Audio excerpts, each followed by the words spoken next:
जिंदगी में ना अक्सर हमारे सामने दो रास्ते आते हैं। एक सिक्योर नौकरी का और दूसरा अपने काम की आज़ादी का। तो चलिए भारत के एक छोटे से गांव में चलते हैं और देखते हैं कि कैसे दो दोस्तों ने इन रास्तों को चुना और उनकी मंजिल क्या रही। हाँ, तो ये है वो दो रास्ते जिनकी हम बात कर रहे हैं। एक तरफ है सरकारी नौकरी की स्टेबिलिटी और दूसरी तरफ है अपने खुद के बिजनेस की आज़ादी। हमारी कहानी के जो दो दोस्त हैं ना, वो इन्हीं दो अलग अलग रास्तों पर चलते हैं। तो हमारी कहानी शुरू होती है झारखंड के धनबाद जिले के एक छोटे से गांव से। यहाँ दो दोस्त रहते थे, रवि और सुमित। दोनों बचपन से साथ पढ़े लिखे और दोनों के सपने भी बड़े थे। लेकिन कमाल की बात यह है कि उन सपनों तक पहुंचने के रास्ते बिल्कुल अलग थे। तो चलिए सबसे पहले बात करते हैं रवि की, जिसने सुरक्षा और स्थिरता का रास्ता चुना। उसका सपना बहुत सीधा और साफ था। एक ऐसा सपना जो भारत के लाखों युवा आज भी देखते हैं। रवि की बस यही एक बात ना उसकी पूरी सोच बता देती है। उसके लिए जिंदगी का मतलब था सुकून, स्टेबिलिटी, और उसे लगता था कि एक सरकारी नौकरी है उसे ये सब दे सकती है। लेकिन ये रास्ता भाई बिल्कुल आसान नहीं था। जरा इस टाइमलाइन को देखिए। रवि को अपनी मंजिल तक पहुंचने में पूरे 5 साल लग गए। सोचिए, 5 साल की कड़ी मेहनत, न जाने कितने कॉम्पिटिटिव एग्जाम्स और अनगिनत घंटों की पढ़ाई। उसके बाद जाकर उसे आखिरकार एक सरकारी क्लर्क की नौकरी मिल ही गई। और इस मेहनत का फल क्या था?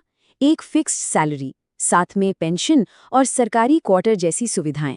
मतलब रवि की जिंदगी अब पूरी तरह से स्टेबल और सिक्योर हो चुकी थी। लेकिन कहते हैं ना, हर चीज की एक कीमत होती है। धीरे धीरे रवि को महसूस होने लगा कि उसकी जिंदगी एक रूटीन में बंध सी गई है। सिक्योरिटी तो थी, पर अपने फैसले लेने की या कुछ नया करने की आज़ादी नहीं थी। हर दिन बस एक जैसा लगने लगा था। अब चलते हैं सुमित के रास्ते पर, जो रवि के रास्ते से एकदम अलग था। सुमित ने आज़ादी और अपने काम का मालिक खुद बनने का रास्ता चुना। सुमित की सोच ही अलग थी। उसने पढ़ाई के बाद नौकरी की तैयारी करने के बजाय अपना कुछ शुरू करने का फैसला किया। वो रिस्क लेने और एक छोटी सी शुरुआत करने के लिए पूरी तरह से तैयार था। उसने अपने घर की ही जमीन पर चाचा लाइवस्टॉक फार्म की शुरुआत की।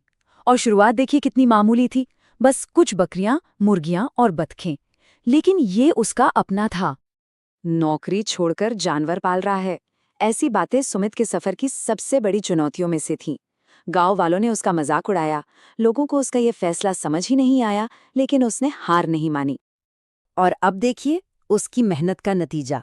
सिर्फ 1 साल के अंदर ही उसकी कमाई रवि से भी ज्यादा हो गई। और ये तो बस शुरुआत थी, उसका फैन साल दर साल बढ़ता ही चला गया।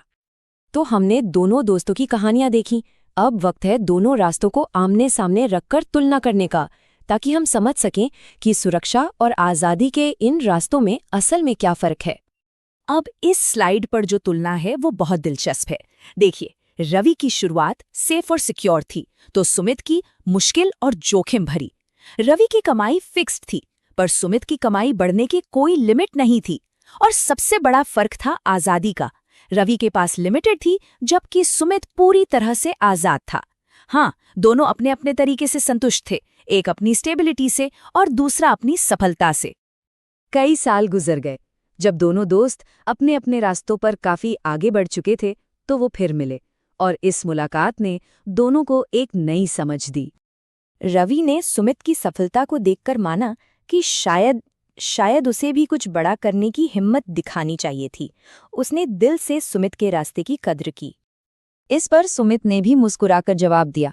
उसने रवि के रास्ते में स्थिरता और अनुशासन की अहमियत को पहचाना और कहा कि उसे भी रवि से ये सीखना है।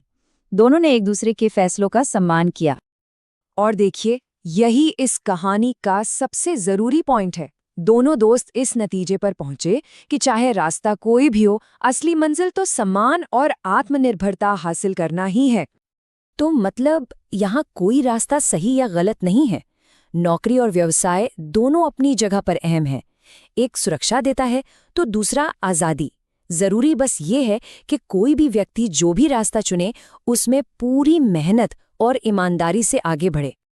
और आखिर में ये सवाल सोचने वाला है, सम्मान और आत्मनिर्भरता का असली मतलब क्या है और कौन सा रास्ता किसी व्यक्ति के लिए बेहतर है, सुरक्षा का या आज़ादी का? इसका जवाब शायद हर किसी के लिए अलग-अलग होता है।